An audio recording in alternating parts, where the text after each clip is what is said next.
Well, I'd like to start by sending out a special shout-out to Dr. Bill Combs' Organizational Communication class. Tonight's interview is just for you, so I hope that you enjoy it. Please give a warm welcome to our very beloved friend, Mr. Steve Jobs.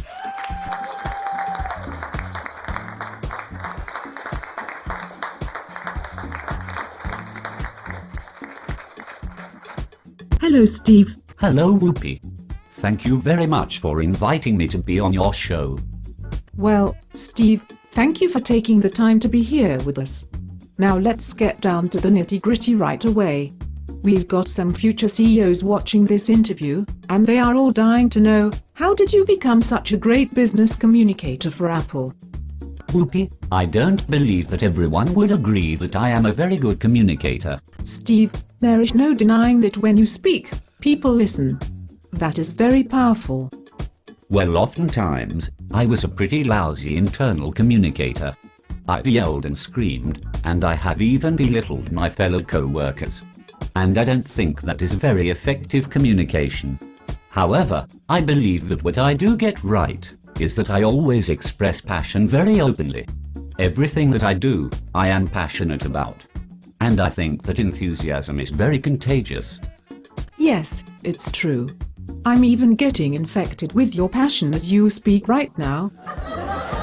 Steve, tell us some recommendations for CEOs on how they can successfully communicate within their organizations. Well, Whoopi, if I may, I have prepared a special presentation on that exact topic. Go ahead, do your thing, Steve.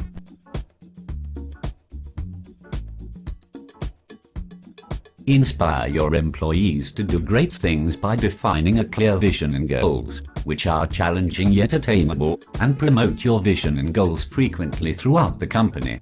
Provide employees with clear direction for their specific position, and ensure that they understand how their job relates to the company's overall objectives.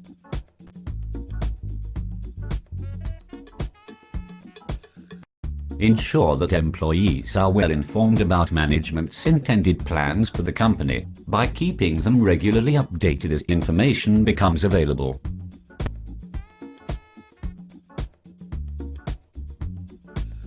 Empower your employees by giving them freedom to achieve the company's goals in creative ways. Communicate to them what needs to be done, but let them decide how they accomplish their mission. What about effectively communicating with customers? Which is something that you have also done so well for Apple.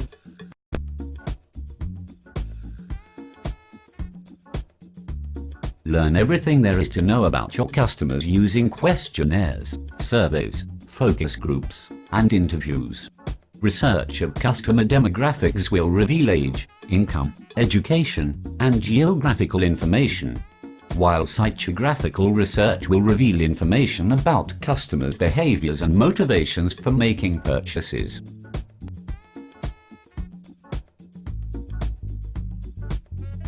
Build relationships with customers by connecting your company message to their personal values. Use knowledge attained about your customers to ensure that messages communicated are aligned with the information that they really want to know.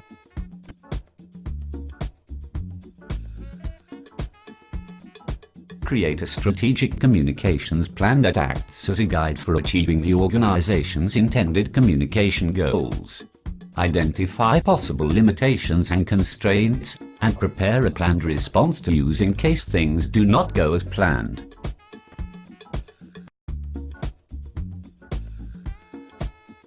Excite your customers by introducing topics in terms of how they are meaningful to the customer and how it impacts their lives. Timing is everything. Always convey passion and enthusiasm about what you are communicating.